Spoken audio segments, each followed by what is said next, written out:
Affordable Housing Trust to order. And we need a roll call vote to start the meeting in Zoom, starting with Brittany, Here, Morgan here. Ed. Here. Dan. Here. And I am here as well. Okay, so for the agenda tonight, Karen, I'm sorry we had to postpone for a week. We had a very productive meeting last week. Awarding a bid for the 25 Worcester Street projects. So tonight the floor is yours. Are we recording? We are. Perfect. Do you want me to provide any segue into anything? You want to just take over and let us know where you're at? And I think Amber was going to put the PowerPoint to share it on the screen. Perfect. So here we go. So basically, we prepared the first couple of sections of the housing production plan, the housing needs assessment being the first major component, and the executive summary up to where we left off.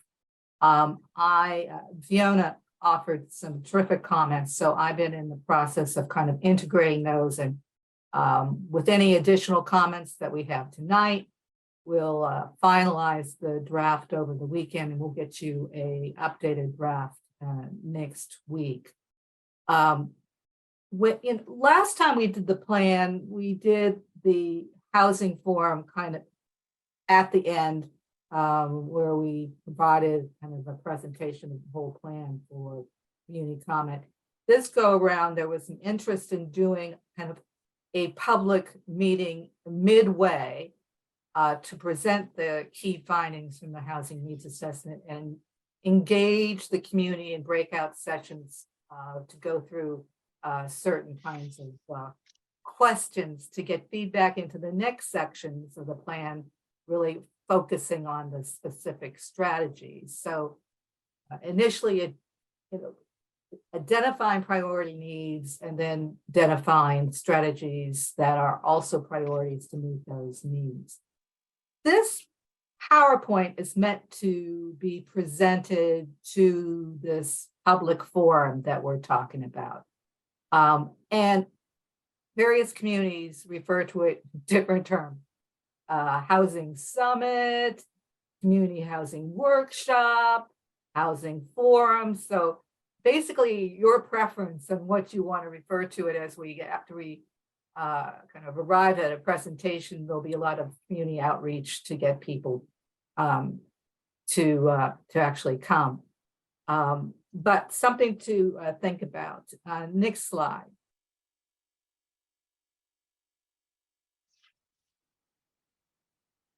I thought it'd be useful just to call out some of the purposes for having a housing production plan.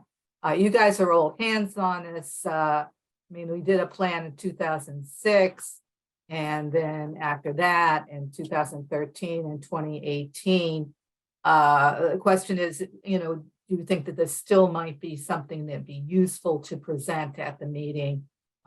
Just suggesting that the term of the last housing production plan is expiring. So the idea of getting another plan in this place as soon as we can. And then getting updated information on demographic, economic, and housing characteristics and trends. And really kind of that feeds into a better understanding of what's happening now in the housing market. And then, as mentioned earlier, really trying to identify priority needs with strategies to address those needs, and to gain access to housing production plan safe harbor provisions while surpassing the state 10% affordability goal, and describe the town is actually poised to surpass the 10% threshold in the very near future. Next slide. So it's useful just to go through, what are housing production. After we get housing plan approval, then it's onus is on the town to actually produce units in order to get what's called certification, which you guys have some real experience with.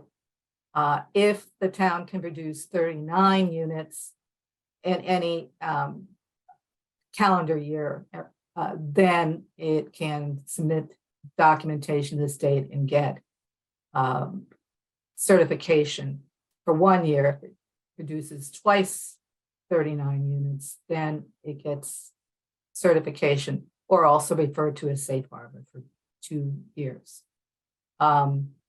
The 39 units, by the way, is based on the 2020 total housing unit count, the decennial census of 7,760 units. And then we use the American Community Survey census estimates for the number of seasonal occasional units.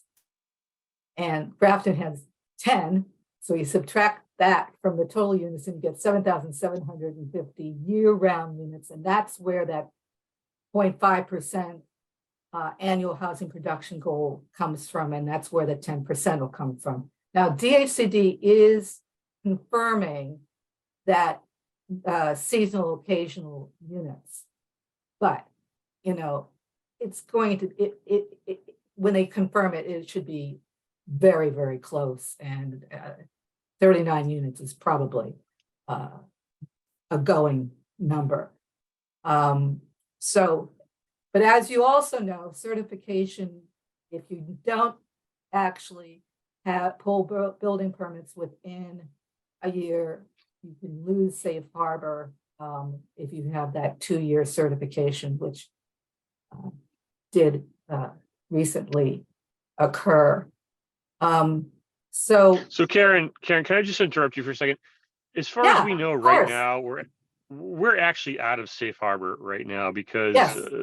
The units that we were counting on to get us to that 2-year certification Right. have I don't even know what the phrase is, deauthorized by DHCD. They were, yes, you had that 2-year safe harbor, but since the building permits weren't pulled within Right. a year, you lost that 2-year period. So you're now decertified, I guess would be, I don't know, is that the technical term? Yeah, we were rejected. We're no longer safe, Right. but, looking at pipeline projects, I think the opportunities to be safe again are certainly pretty there. So anyway, anything else on that? Nope. Okay, next slide.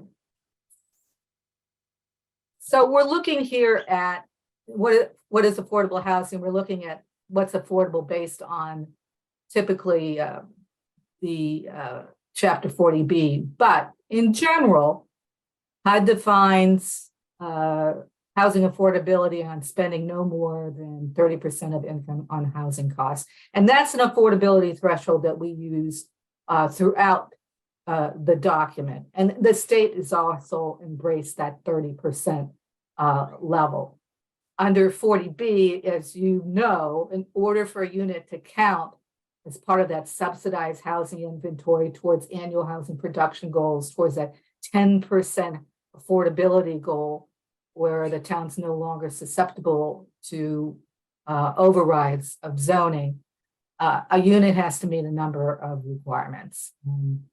And that includes either it's subsidized directly by some public funding, or it's approved by a subsidizing agency to give the developer the go-ahead to submit a comprehensive permit to the local zoning board of appeals. The units have to be deed restricted, and we're moving more and more towards in perpetuity, and that should be something that the town continues to strive for in all its SHI units to the greatest extent possible. And they have to be affirmatively marketed, so folks outside the town of Grafton have an ability to be notified of the opportunity and also have the ability to apply. And they're available to households earning at or below 80% of area median income. And let's look at the next slide. These are the current HUD income limits, the 2022 income limits. To mention the 2023 limits should be out any day now. Usually they're out in April, sometimes in March, but we expect them any day. But an example, if it were a household of 3, which is kind of close to the average household size in Grafton, the limit currently is $79,600, and this is based on the Worcester area. You want to just go to the next slide. So once again, I mentioned that 7,750 year-round housing units we think is pretty accurate. And the latest SHI pulling Pine Street out comes down to 388 units, or basically the town's halfway towards meeting that 10% affordability requirement under 40B. I mean, at some point, 317 units will be restored, hopefully, to the SHI, which is a huge boost. But there are also a lot of units in the development pipeline. And this one says that there's approximately 925 additional SHI units. And I've been tinkering with the numbers, some of the comments that Fiona made. I believe that if we take out 27 Upton Street, 31 units, the number, firmer number is 894 units. And that 894 units, that's SHI units. The total number of units is based on, is a little over 1,000 units, 1,084 units. Just interesting to note, of the 894 SHI units, 271 would be actually affordable for occupancy by households with incomes at or below 80% of area median income. And then once again, just to reiterate that this certainly puts Grafton in the place of being able to more than surpass the 10% affordability goal. All right, any questions on that? Yeah, I just, at this point, are we all comfortable talking about 8 Pine Street being included?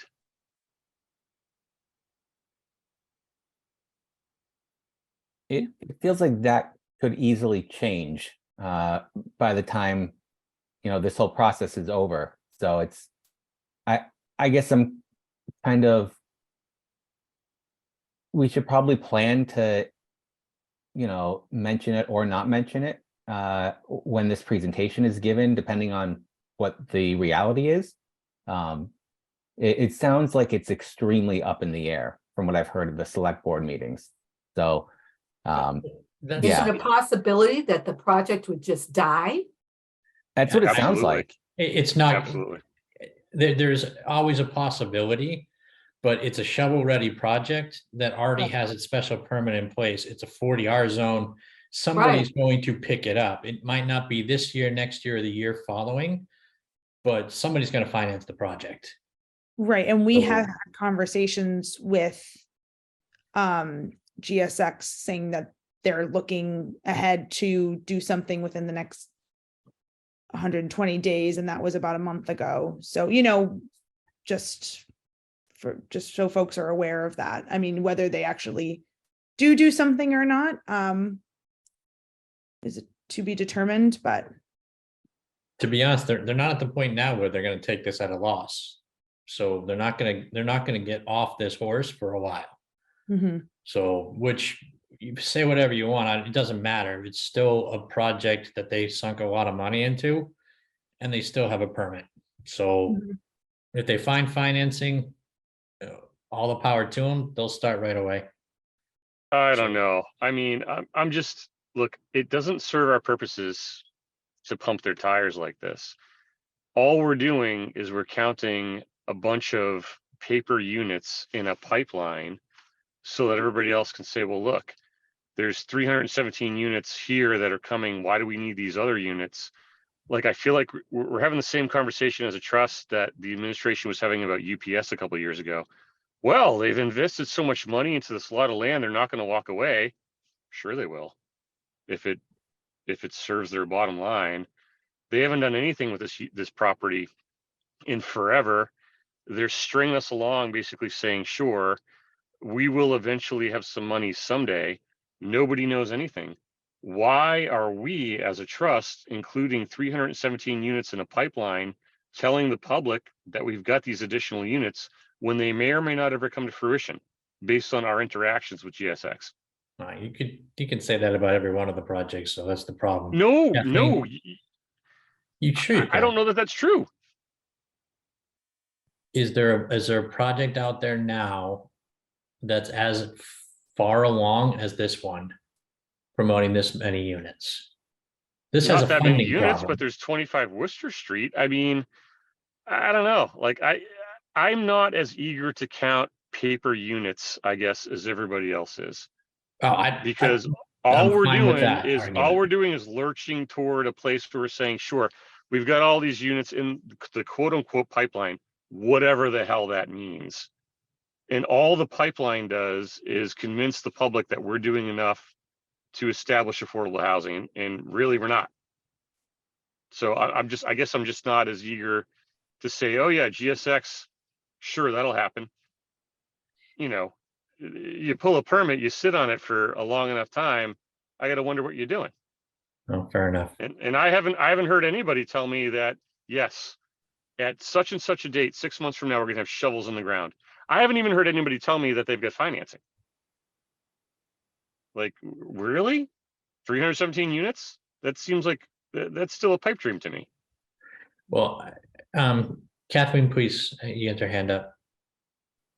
What I wanted to say is that when we're talking about this housing production plan, and it's a plan, and I don't think that we should be putting in things that are not, that are not, as Ed pointed out, they're not permitted. Yeah. And I wouldn't be Oh. saying you're poised to surpass the 10% affordability goal in the next few years. I mean, I think this whole slide, I think we should just be sticking with, we need to do a housing production plan.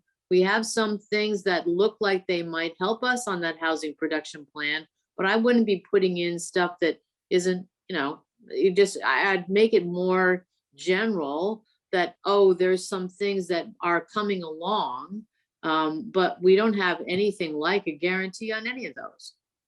As long as people understand these are potential units, they're not locked in. Well, it mean, doesn't certainly a say housing that, production Wendy, it gotta doesn't have say some- that. It's sort of like, okay, these are these listed, these are these listed. It doesn't really talk, it's not vague enough for me, is what I'm trying to say. There's potential, but this sort of reads, if I was sitting at town meeting reading this, I'd say, oh, well, boom, we're done. We got this all Yep. loaded up. Yeah, needs to I would be- tend to agree. It's counterintuitive to our argument by saying we have this here. And somebody's going to use that information and beat our heads with it when we go When you before the don't get it. ZBA with 25 Worcester Street, say, well, why don't you just drag this out and wait, because we know we got these 317 that are coming in. And while that's not a good argument to have, it is certainly one that they would make. And by they, I mean the people who do Yeah, not want to see I any just development think, in yeah, I town. mean, I just think it needs to be sort of like the more vague. These are some opportunities that are around, but they're opportunities. They're nothing more than that. And I certainly wouldn't be putting in that you're poised to surpass the goal in the next few years. I don't think that's true. Yeah, I think even if- another important point with the 10% in the next few years is if we get into safe harbor, then anything else behind that point in the pipeline could be denied or delayed. And so reaching the 10%, I think, is also could be delayed by that as well. Yeah. Well, the caveat to that is, in a world that's run efficiently with people actually paying attention to development in town, they wouldn't take safe harbor for granted.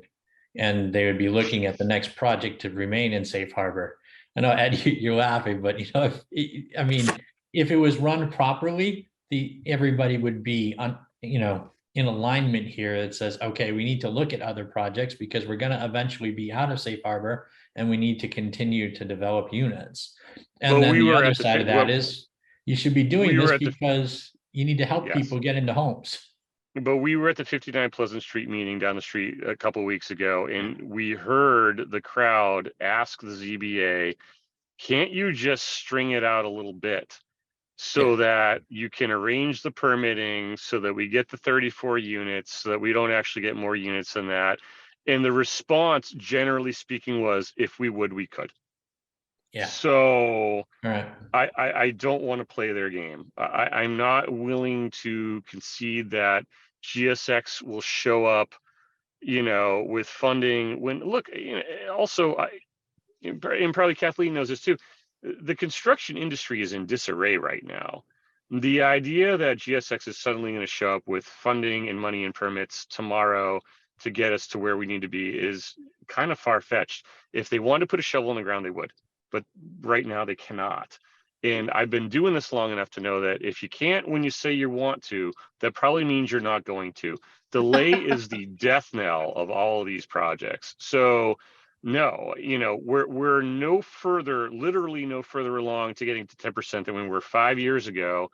And we need to be able to explain that to people. Like this is, paper units are not the same thing as real units. And our job is to provide real units.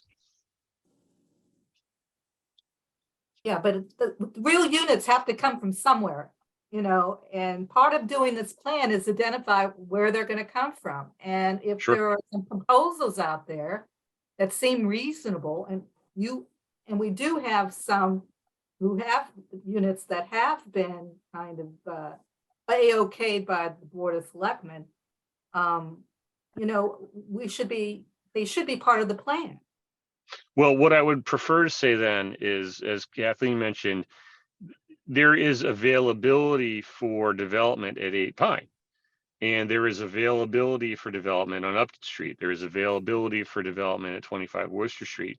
These are all potential parcels that we can develop to get to if not 10%, then at least safe harbor. I mean, certainly safe harbor with one of these projects alone.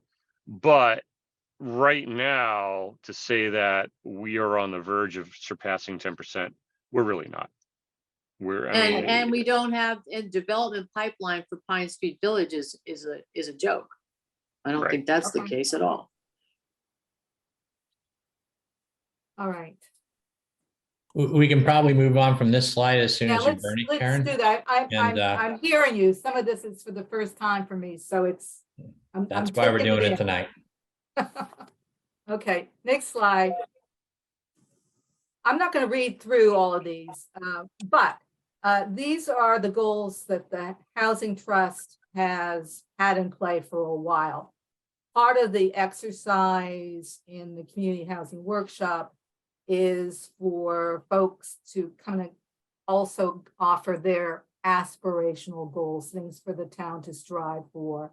So just by going through the slide, maybe it starts the participants thinking about how they might want to either tweak some of these goals, add, take out, whatever. So, and also for you folks to consider revisiting the goals that you've had in place for some time.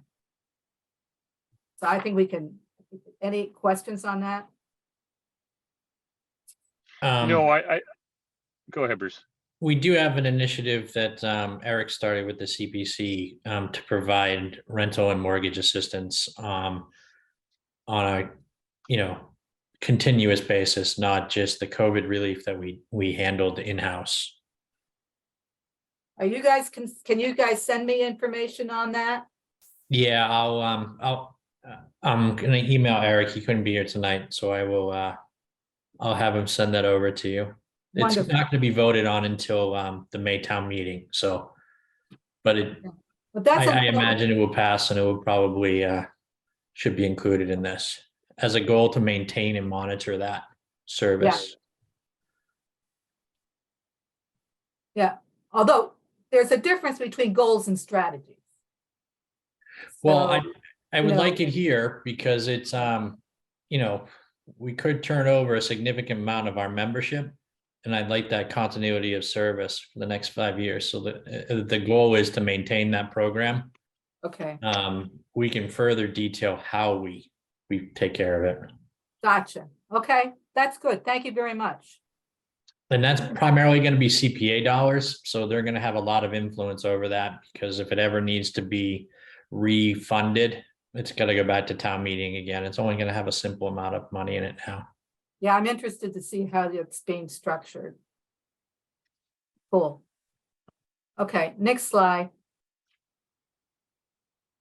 So, you know, there's a lot of information in the housing needs assessment, but here's the story, and this is a regional story. The extent of the numbers vary somewhat from community to community.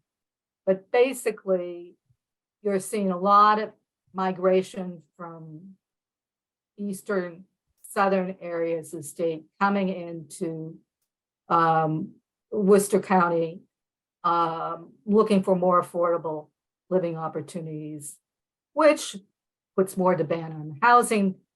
These people tend to have a bit more income. Incomes go up, housing prices drive up, their housing production has lagged this demand. Developers see the rising prices, they're attracted to the community. And then what happens is that long-term residents really struggle to keep up with rising prices, growing affordability gaps, increasing cost burdens. I mean, that's pretty much what we have been seeing in the last couple of plans. And, you know, it's just becoming more accentuated, and COVID exacerbated the dynamic, basically. So with that in mind, on the demographic trends, you see that the 2020 decennial census population was a bit higher than the 2021 census estimates from the American Community Survey. But nevertheless, between 2010 and 2020, the population increased by 2,000 new residents, which is significant. And projections indicate a continued increase in the population. Depending on who's doing the projections, there's some variation. The Central Massachusetts Regional Planning Council talks about almost 21,000 residents by 2030. MAPC and the State Data Center at Donahue Institute, even higher numbers. These kinds of variations by institution or entity it's pretty familiar. But the MAPC talked about over 23,000, which seems high given kind of more recent trends. But anyway, Grafton's going to continue to grow, it looks like. One interesting statistic is the increase in minority residents, non-white residents. In 2010, the percentage was about 11%. It doubled by 2021, and these are from the 2021 census estimates to 22.5%, or from 2017 residents to over 4,000 residents, actually 4,400 residents, which is significant. Also significant gains in non-family households. They were comprised 31% of all households in 2010 and increased to 34% in 2021. You know, mostly correlated to the aging of the population, more seniors living alone, as well as an influx of younger single and couples, young professionals coming into the community. On general, on age distribution, the population has been kind of losing younger residents and gaining older ones, significant increase in middle-aged residents, and these trends are predicted to continue. Let's look at the next slide. Actually, Karen, can I stop you for a second there? Sure. I want to drill down on those last two bullet points there.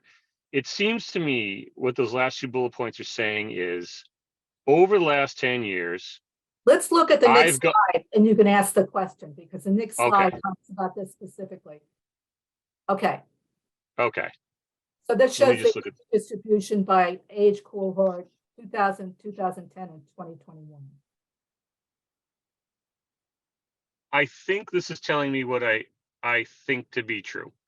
Yeah. Which is that I've gotten older.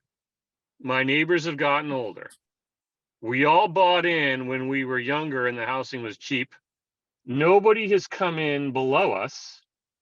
And so here we all are, kind of a stagnant community. Our kids are growing up, they're moving out. They can't stay here or afford to be here.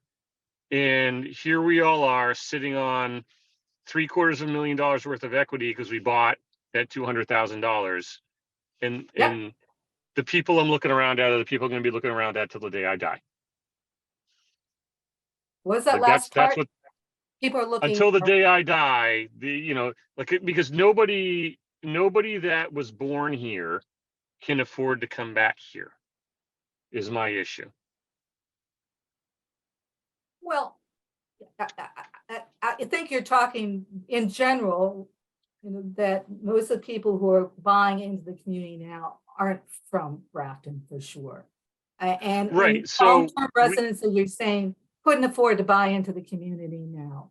So I Right? guess my question is, when you say there's been an increase in people who are middle-aged over the course of the past 10 years, is that because 10 years ago, those people were not middle-aged and now they're middle-aged? Or are people actually moving into the community who are middle-aged? They're moving into the community, the middle age, because they're in that kind of the bits of their careers, they have the money. Gotcha. But you do see in this kind of the fluctuations by decade, the high level of middle-aged residents and even, significant growth of older residents, the aging baby boomers. Next slide. Just to be Sure, clear, sure. what would you define as middle age? Just so we all know what numbers we're talking about. I think we're pretty I'm not much middle talking aged. about 45 to 54 and 55 to 64. Okay, good. Just want to make sure I was below that. It's like this, yeah, this cohort here, yeah. Yeah, you two are the outliers. I'm getting close, getting there. Not, So it's obvious that the community supports an upper echelon. I mean, the Pulte homes that are going in Alfonso's old development there on Institute Road, it's a $900,000+. yeah. What is it, like 48 houses in total? Yeah. Yeah. We waited 2 years to find something we could afford, and that was before COVID when everything jumped up. Yeah, COVID really, made a difference. 25% increase. No, a lot of people who were, thinking about moving to Metro West Boston, they're looking at prices over $1 million. And hey, Grafton looks pretty good. Yeah, right. So, and what was interesting, I remember when we were doing these plans, I think between first and the second, the median household income in 2000 was $56,000. By 2010, it almost doubled to $92,000. And we Wow. went, whoa, that's when it was happening. That's when the migration was really starting. You could really see it so clearly in the economic figures. And now it's up to $107,237. That's the median household income. And in comparison, the countywide median is about $85,000. So it really kind of shows the kind of increasing affluence of a lot of residents. 34% of households earn more than $150,000. 10.5% still earn less than $25,000. And in fact, poverty has increased over the last decade. Those living in poverty were 6.5% of the population in 2010, and that's increased to 7.3% based on the 2021 census estimates. And particularly concerning for seniors. Poverty among seniors increased from 5.9% to 14.2%, which is worrisome. And I'm going to add that to, I should add that to this slide. And, you know, and there certainly are income disparities. So, you know, see, for example, the median household income for renters is 52,000 some odd change and 132,000 for homeowners. Not surprising that there's the disparity, but it's kind of often the extent of the disparity that's interesting and can be concerning. The State Department of Labor and Workforce Development indicates that Grafton's average weekly wage was $1,244. And that's for people who have jobs in Grafton. And that, if you look at spending at the 30% of income limit, it translates into an average, an annual salary of about $65,000, which is 61% of the median household income for residents. It means that a lot of people who work in Grafton can't afford to live in Grafton. And 10.5% of residents claim some type of disability. This is a bit lower than the county at 12.6% and the state at 11%. Nevertheless, it's a significant part of the population and deserves some attention in our housing plan. And this chart just kind of shows the spike in the 150,000 plus earners. I mean, certainly those earning over $100,000 have really increased substantially over the last couple decades. All right, next slide. So just looking at housing growth and occupancy, there was a 7.6% increase in housing units between 2010 and 2021, a gain of 545 units.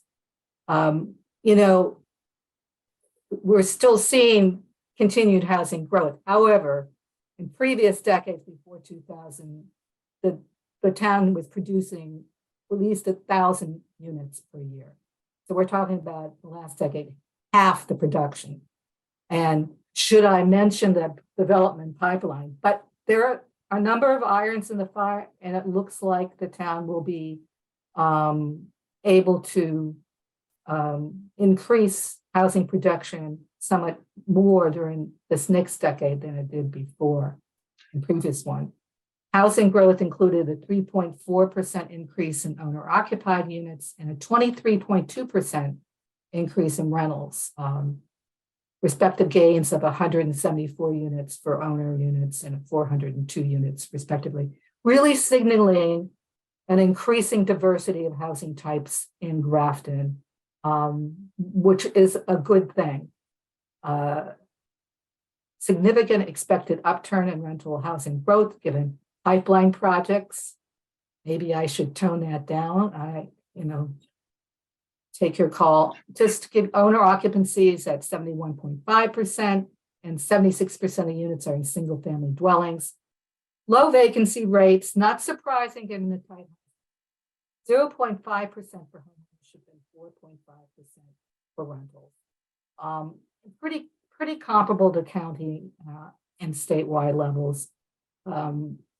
And, any rate below 5% shows tight market conditions. Next Karen, can slide. I, Yeah, sure. just I'm not sure if I heard you correctly. Yeah. In the decade previous, from 2010 to 2020, in the 2000s, our unit production was almost twice as much as we got in the last In the decade. decades before 2000, Okay. those decades before 2000, production was close to 1,000 units, in some cases higher than I think that's 1,000 important. units, 1,000 units. I think that's important to note because the chatter among town is we're doing much more for housing now than we were before, when the reality is a lot of people moved into town between 1990 and 2010 who are opposing new construction near them when they were actually the beneficiaries of a lot of new construction. There you go. Yeah. And almost all that construction back then was for home ownership. Mhm. And the town is really trying to look at people who have unmet needs and cost burdens, and trying to find ways of making housing more affordable and attainable. All right, on housing costs. So it's unprecedented levels. The median single-family house price was $537,500 in 2022. That by the end of 2022, and if you do based on a number of assumptions, the income that would be needed for that house be about almost $150,000, and that's assuming 80% financing, and the household purchaser can come up with well over $100,000 in down payment and closing costs. It's also based on not spending at 30% of income. Based, I think I'm really conservative and 6.5% interest rate. So the assumptions are all listed in the plan in detail too. The median condo was $370,000, the client income about $112,500. Based on apartment listings, internet listings, and speaking to realtors, a typical rent for a 2-bedroom unit is about $1,500. And that requires an income of about $70,000, which is significantly higher than the median renter household income of something over $52,000. That assumes also spending housing cost at 30% of income. And I threw in a monthly utility allowance to compute that number. High affordability gaps, which is typically the difference between the median priced house and what a median income earner household can afford. And looking at the median income household, we have an affordability gap of $142,500, and that almost doubles when you talk about someone earning at 80% of area median income level. And I'm used the 3-person average size household with at the income limit of $79,600. So that's at the limit. And also, very importantly, because of rising costs, people are spending much too much than they should on housing. Almost a quarter of households had cost burdens in that they were spending more than 30% of their income on housing costs. And 9% had what we call severe cost burdens because they were spending more than half their income on housing costs. I mean, clearly, from the economic data, there are people who are really struggling to stay in Grafton. Next slide. Okay, can I ask a quick question? Any on this one? questions? I'm sorry. So that second to last bullet point, high affordability gaps. Can you explain what an affordability gap means and what these numbers come from? Yeah. So that's, as I said, the difference between the median priced house of $537,500, that's the second bullet, and what a median income earning household can afford. And which is, if you do those computations, you end up with a gap of $142,500. Okay, and so for a 3-person household at 80% AMI, what they can afford is over $250,000 less than So the gap, what makes me, when I do this for the meeting, I'll do this differently, so it's easier to understand. So the gap widens, if someone earning, 3-person household earning an 80% AMI, the affordability gap would be $278,500. The difference between the median house price and what they could afford. okay. So you take 537.5, you subtract 278.5, you get what someone earning at the limit can afford. I'll do this so it's a little bit, it's clearer in the draft, but clearly, basically, you're looking at what the price is and what somebody can afford, and we typically use medians in doing these calculations. Yeah, Karen, can I just make a point? Yeah, I think that these types of things, really, we should outline them and really basic. We want to have the average person be able to look at this, read it, and understand without having to be. Yeah, I'll make it expert in clear. housing. Yeah. Yeah, I was trying to limit the amount of print on this, on the bullet point. Right, But right. That's fair. But I think I'll be clear about it. Thanks Not a so much. problem. Yeah, I actually just have one question about the typical rent of a 2-bedroom. Where are we getting the 1,500? I talked to realtors, I looked at listings in the internet, and to also talk to the housing authority. They know something about, what they're administering Section 8 and whatever the going rents are. And Okay. from all those sources, came up with that being a reasonable figure. Okay. I was because I had it comes up a lot actually on the internet now with people on Facebook looking for places to live because nobody can find anything and they're Right. resorting to Facebook. Right. And occasionally we get them and they're 1,800. It occurred to me the other day, at 1,800, you would need something in the $90,000 range to be able to get into Yeah. that sort of degree of affordability. And a lot of this falls on us too, guys. So, Karen can put this down as much as she wants in plain terms, but we need to be able to say to people, look, if you're a single mom with a kid and you want a 2-bedroom, you've got to be making $90,000 a year to make ends meet, or $70,000 a year to make ends meet. And how many If you people have can the find the wherewithal? unit. If you can find it, If you and how can many people have find the it. wherewithal to do first, last, and security to do that? Right. So. Right. Absolutely. Absolutely. And this is kind of, we talk a little bit more about a range in the draft. This is kind of like a typical in the range, but yeah, rents are high. And by the way, I just want to bring this up to your attention because I think, when you do 40B units, there's a formula for calculating the rent. And, it's based on somewhat at the 30% of the 80% area median income. And what happens is you get a rent that's even higher than this $1,500. And it becomes, affordable rent is a relative term. Right. Something to think about down the road when you're negotiating 40B rental units.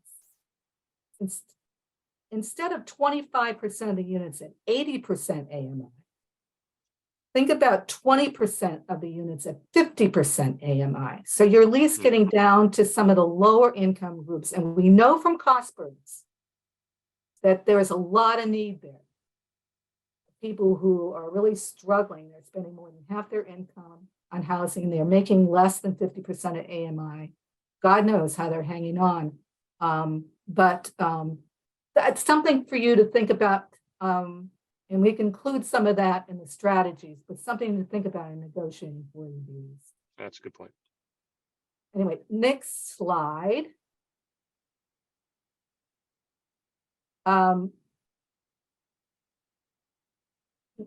Next one. Next one. Just on price. Go back. You're doing good, Amber. No, that's it. So, what we did in the draft is really distill indicators of need and kind of group them. And basically arrive at needs that we had included in the last plan, which is a continued focus on affordable rentals for families and for seniors, really being able to get down to some of the more vulnerable residents in town. There's a low rental vacancy rate, continue to diversify the housing stock. Almost all state subsidies are for rentals, family rentals actually in particular. And if you're going to leverage limited local funding, rental is where you're going to do it. 40Bs are great, but mission-based nonprofit housing developer will try to get financing to get down to some of more units that are affordable, actually affordable, and for the lower income tiers, and something to kind of look towards. Now you're going to be looking at that for 25 Worcester Street. And that's, really a good step in the right direction. We do, based on a number of considerations, it makes sense to continue to focus on housing. But we don't want to ignore first-time home ownership, really kind of stabilizing workforce housing, starter housing, bring in more younger families and units for empty nesters to downsize. And given the 10% of the population is counted as having some type of disability, continue to integrate handicapped accessibility and or support services into new development. And also looking at home repair assistance for lower income homeowners is also provide a number of indicators of need for the plan to focus some attention on that. Next slide. So on next steps, this is supposed to be next steps. We're doing the presentation at the community meeting. So based on the comments, we're going to draft the next sections of the housing plan. Most importantly, the package of strategies to address the identified needs. And then there'll be another housing forum to present the entire plan to the community and get additional comments. We need approvals from both the planning board and the select board in order to submit the plan to the state. And in the old days, the state, they had 90 days to review the plans. And you could almost count the 90 days when we received their go-ahead, but they're moving very quickly. In some cases, turning around plans in less than a month, which is a good thing. And then we, hopefully soon we'll be able to put the draft on the town's website. Next slide. So I sent out an agenda and breakout group instructions for review.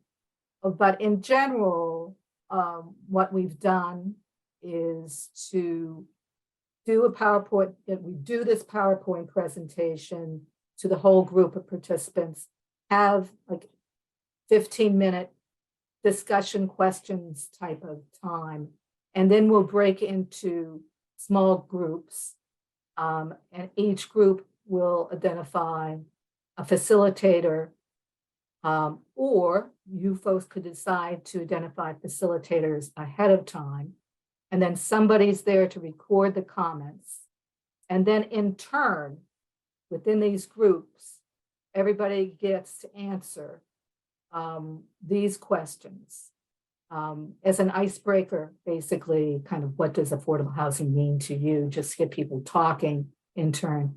And then and these are just what I've used in the past that have worked pretty well. If you have other ideas, these are your sessions. What is the town's greatest challenge related to preserving and producing housing affordability and diversity? What is an appropriate aspirational housing goal to strive for in the years ahead? What are the best locations for new housing development? And what are the most important housing actions or strategies for the town to implement to address housing needs? And the recorder will record the answers to these questions. We're particularly more interested in each group's identification of key housing strategies.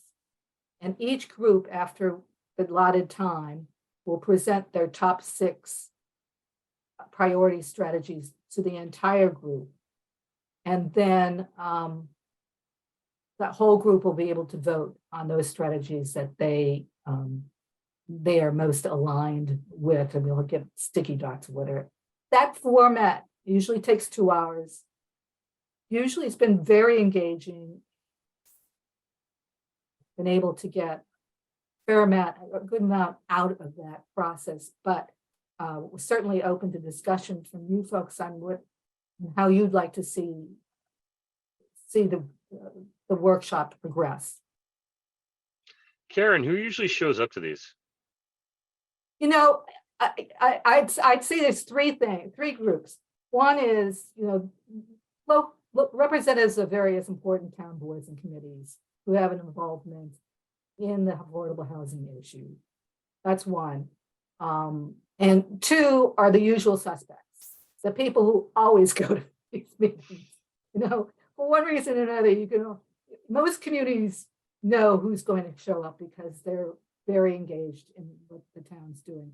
And third, there are people who, you don't necessarily know, but are interested and want to get involved and want to participate. Some of them might have some issues with some particular projects.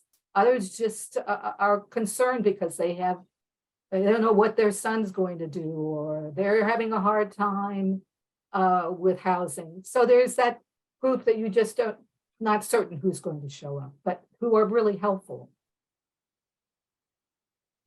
And I think Karen will need to be creative with our outreach to make sure that we're trying to not get just the usual suspects like we always do for everything.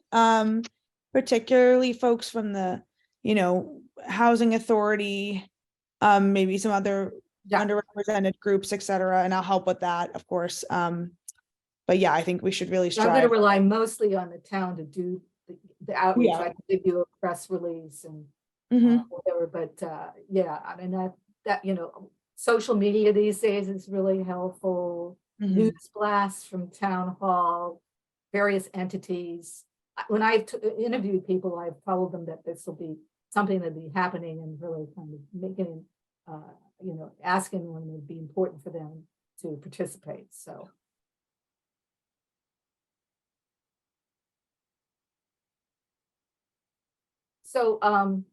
that's it. Anything else about the community workshop or about the presentation, about next steps? Anything else you think I should know? I said one thing I want to say with that slide about the priorities, where the first priority was more rental housing and the second priority was first-time homeowners Or downsizers. or downsizers. I think we need to be careful to listen for the possibility that might be flipped from the feedback that we get from the community. I think there have been a lot of loud voices saying that they think it should be the other way around, and it's possible that they could represent a lot more people, or could be possible that they're just the louder voices. But I think we should really be open to that possibility that the community really values that the more affordable home ownership opportunities above the rental. Well, you know what, I should probably, maybe it makes sense to break out, have a separate slide on the rationale for rental versus, and then do another slide on the other three.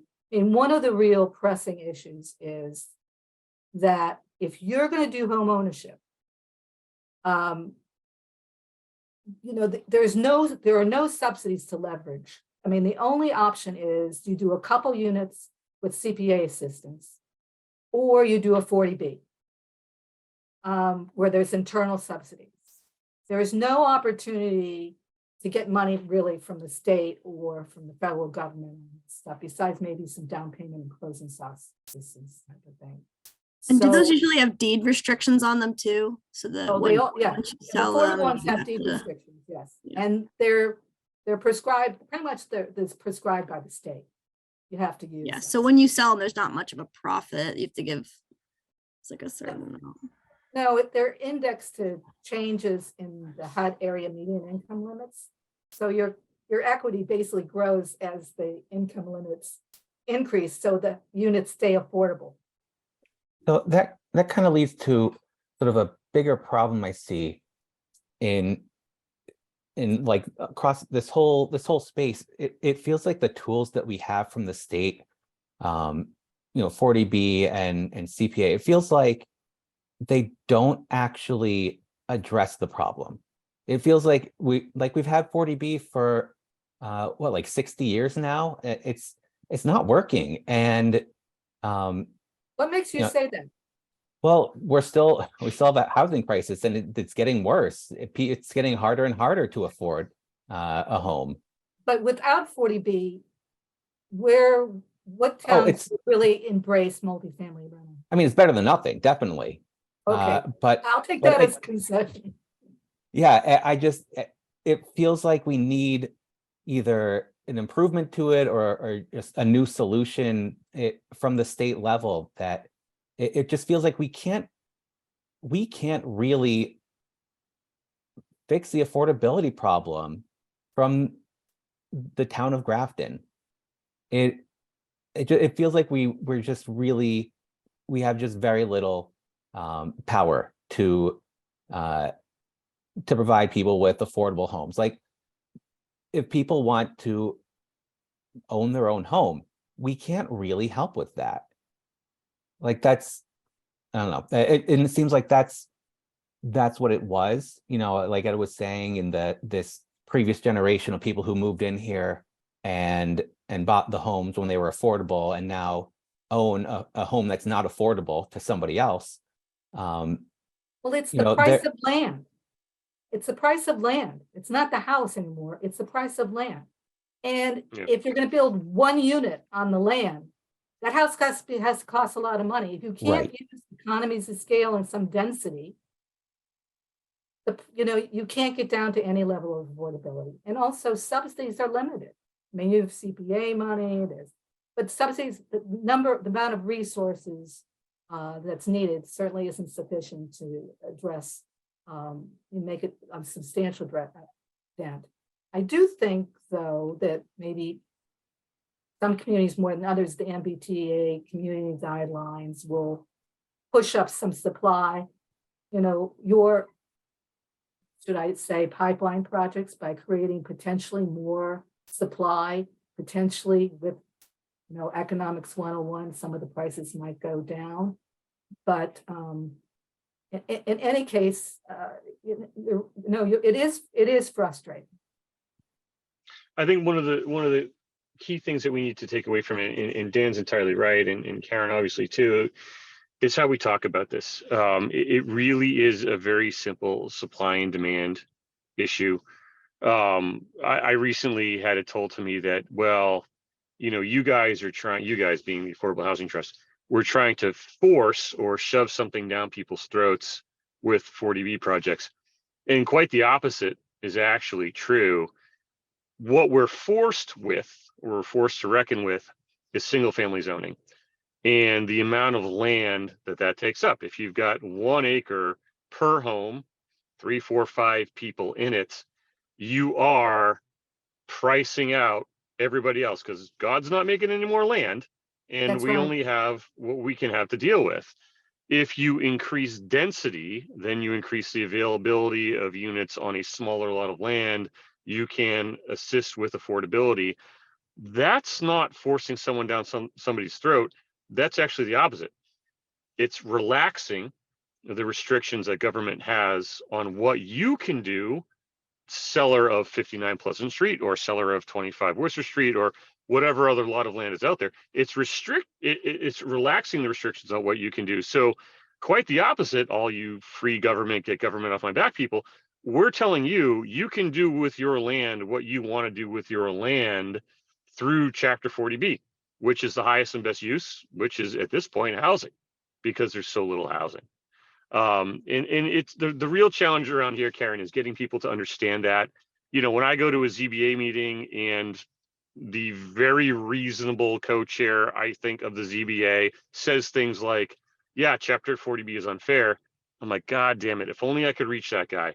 If only I could get him to understand that it might seem unfair to people who bought, again, in my neighborhood for $200,000 25 years ago, but to everyone else that's trying to enter the housing market, the system right now is fundamentally unfair if you can't find a place to live. So no, Chapter 40B is not unfair. It actually is relieving vast inequity to everybody else in the community that is just trying to live their lives the same way the previous generation did. Well And said. so like that's where I think this group can continue Yes. to help. And I think Yes. that's where this housing production plan can be useful to us to get the data to say, no, look, you know, here's Right. what's really going on here. Right. And here are all the people out there that have this Right. need. And it's not just about housing, it's about their health care, it's about their retirement, about their That's kids' right. college, it's about all of that stuff going forward. And Is you that know, that's what we're something, trying to affect here. we want to incorporate in this? So the last time we did this, we kind of strayed from putting in some of the ideological arguments that you're making now. I don't see any reason why I mean, it's kind of our document to start. I mean, I know we have to get approvals from the planning board and the select board, but I'm fundamentally speaking, they really shouldn't have a problem with, you know, us adding our flavor to it. Because it's I gonna mean, have all the other information in there. I don't even know that it's ideological. I mean, didn't Chapter 40B is called the Anti-Snob Zoning Act, like That's right. by title. Like that's not even like someone putting a spin on it. That's what it was in 1968. So to say that what we're trying to do is fundamentally about equity and fairness, I don't have a problem with that. Like in Well, fact, we ought to say it more. Okay, but if we're going to talk about equity and fairness, let's just put it in the document where we're talking about equity and fairness. I mean, you could have a Yep. whole slide on equity and fairness in there. And I'm sure Karen can provide all sorts of material data that would support it. If we're going to use the document like a teaching tool, which it should be anyways, then we should probably take that approach. Cosign. Do you want me, should we do a specific special slide, just basically looking at, you know, tools and supply and demand and, you know? Well, no, I think you should get a little bit more, In the PowerPoint, this we is don't why want to it go matters. do too much more, but what should we focus on? I would focus on, and there's a pretty good slide that we can get out of MHP, and we can base it off of that about, and we get a little bit of this in there already, about people who are cost burdened. And on top of that, just increase in cost of housing over the past 30 years versus increase in income, right? Well- So An increase in debt, increase in debt, right? student So just loans, all of it. there's got to be an affordability index that considers income and debt Yeah, as well as housing cost increases. Yeah. because your medium income might be correct, but what is that? What are the debt ratios of people? What are they spending on credit card debt? What are they spending on student loan debt after they come out of school? They might be making more money, but they might actually have less to spend. Yeah. Anybody have any ideas on? I can tell you, I spent a lot on student loans. Well, My the- mortgage is Karen- just as much as my The student loan. idea, you know, the thing is, I'm not certain, you know, I'm getting debt information, median debt information, that type of thing. At least It's gotta specifically look for at Grafton, right? average. Yeah, We're talking about spending, no one's spending more than 30% of their income on housing costs.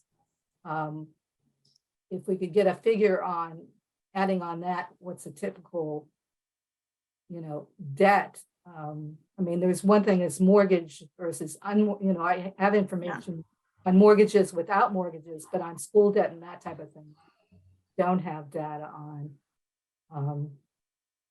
Well, Ed's right. Do go MSP into, has you go into a the lot of- document, cost burdens big time and on housing costs and different ways of analyzing housing costs. And I think we need more information than we have. Now, I also, we did a chart on changes in median income versus changes in median house price, which we could stick in some way to show the affordability gap. Yeah, I think that's what I'm getting toward. And when I think about equity and fairness, I think about it in terms of, you know, what would I be, just for me, for example, when you put up the slide that it's the typical home cost is $522,000, I almost spit out my water. You know, when I moved here 10 years ago, we stretched for what we were able to afford at $100,000 less. And I cannot imagine being 20 years younger than I am right now, faced with buying something at 522 or even 750 in my own neighborhood. So I think what I'm looking for is something along the lines of, okay, back when, and I know where the housing production drop off ends. It's, you know, in the 80s and 90s, it was really high. It drops off after 2006. Back in 2006, what was the median income? What was the median home price? And now, what is the median income and what is the home price? And there's your afford. And to say nothing of the debt. I mean, and Brittany's point is well taken. To say nothing of the debt. I just don't know how we get that debt stat. Yeah, the debt is I don't hard. know that That's anyone tough. keeps it. Is a hard thing, but we do have a chart that takes over the last several decades, tracks median household income and median house prices. That yeah, we the can- differential of inflation then versus now. I would think that if you're starting to get that granular with this argument, you might be losing people on it anyways. I'm not sure if you can. No, put I all mean, that- I think that there's a segment of the population, Bruce, that's about 45 to 60 years old that bought back then and their kids are moving out. And you might get a few people when you point out, look, your kids are going elsewhere, man. They're not sticking around here. And it's through the universe that you created, you know, that might get a few of them. Okay, Also, I think that most people, when you say out loud, you know, most people who bought how many years ago, before whatever, 20 years ago or so, couldn't afford to move in and buy houses. right. It kind of, you know, because takes a lot of people who are very involved in the community, are longer term residents, and that does strike a nerve sometimes. all right. So I guess to summarize this, if we can find a way to put in a couple slides at least that express, you know, what we're talking about here. In some I'll give it a way, shape, or form. shot. Maybe Karen, it just a simple chart with, you know, the income trends that you've basically already done with a trend line from the data from Banker and Tradesman. I think I have it in Combining to one the visual. draft. I think I have it. I think it's separated out, but I think for purposes of No. maybe Usually Discussion. it's in one Okay. chart. I'll check it out. Okay. Yeah, I can do that. at least for the PowerPoint, I think that might be. Yeah. very All right, telling. guys, any other ideas? I guess everything we should go through Fiona and then she can pass it on to me. Any other ideas or thoughts? greatly appreciated. We're going to be trying to schedule this, whatever you want to call it, summit, forum, So workshop. Karen, from the logistics perspective, if we could, the trust could focus on, you know, anything that you have coming from this conversation or anything you want to see, if we can drive it all through Amber. Yep. Oh, Amber, okay. And have her coordinate that side, because I don't want to put too much on Fiona's plate, especially then when the trust, you know, helps subsidize Amber's position. So Okay, happy. there are like emails and contact stuff. working I know with you. Fiona's doing the lion's share of the work here on, you know, the staff side. So, but when we Okay. get into the time where it's picking out dates and making sure we stick the timeline that and the schedule for the next few months. Okay, sounds good. I'm on it. And then are we planning on summertime for getting these charrettes, these outreach meetings and stuff like that? I assumed that we would have one big community housing workshop and Okay, then have the summer to draft the strategies and then have present in the early fall, the full plan. Or- okay, That's a good idea. That's a that good makes idea. sense. Okay, thanks, Brilliant. guys. Well, thank you very much, Karen. Does anything else have anything? No, thank you, Karen. That was good. All right, everybody take care. We'll be in touch. Bye now, Karen. Thank you very much. Thank you. Bye-bye. Thanks. All right, so I know we have another piece on the agenda, but I'm just gonna do a quick update and then we're just gonna get out of here. So GSX reached out, they sent it out today, a new pursuit agreement, but it didn't have time to make the agenda. So they have negotiated a deal, and this is in regards to 27 Upton Street, not the other one, Pine Street, for a finance, or a partner to finance with. So I'm gonna pass that out. I didn't have a chance to review it myself, so I'll send it to Amber, and Amber will send it out to everybody. And then we can have a chance to discuss it a little bit later. The PNS was re-signed. Everybody, I'm sure, is aware of that in the room. There's not too much more there. I know they reached out to Kathleen a couple times as well. So we have the original agreements. But we need to, you know, we have a meeting over the next couple weeks just to sit in a room and actually go through the whole thing. To make sure we can, you know, wrap our heads around it, see if it's something we still want to do, see if we want to make some substantive changes to it. You know, recalibrate. But I don't think I want to do that at 9:15 on a Thursday night, especially if there's new material for us to go through before we want to talk about it. So if everybody's okay with it, I think we should just get out of here. I'm okay with that part. How many more meetings do we have before town meeting? I would like to get one more in. All right. We're going to talk about that Warren article? We can, you know, we've all had a chance to see the FinCom meeting and the select board meeting. I know Kathleen has her own opinions on it. Do you care to express those now, or do we want to have another meeting before we go into town meeting? It's not on our agenda for tonight, so Fair enough. probably Right. safer to wait. Okay, so I will schedule one before, I guess, the last week in April. And we can discuss it before and our approaches we want to take when we go to town meeting. Is Sounds that good. good for everybody? I can't do next week, so.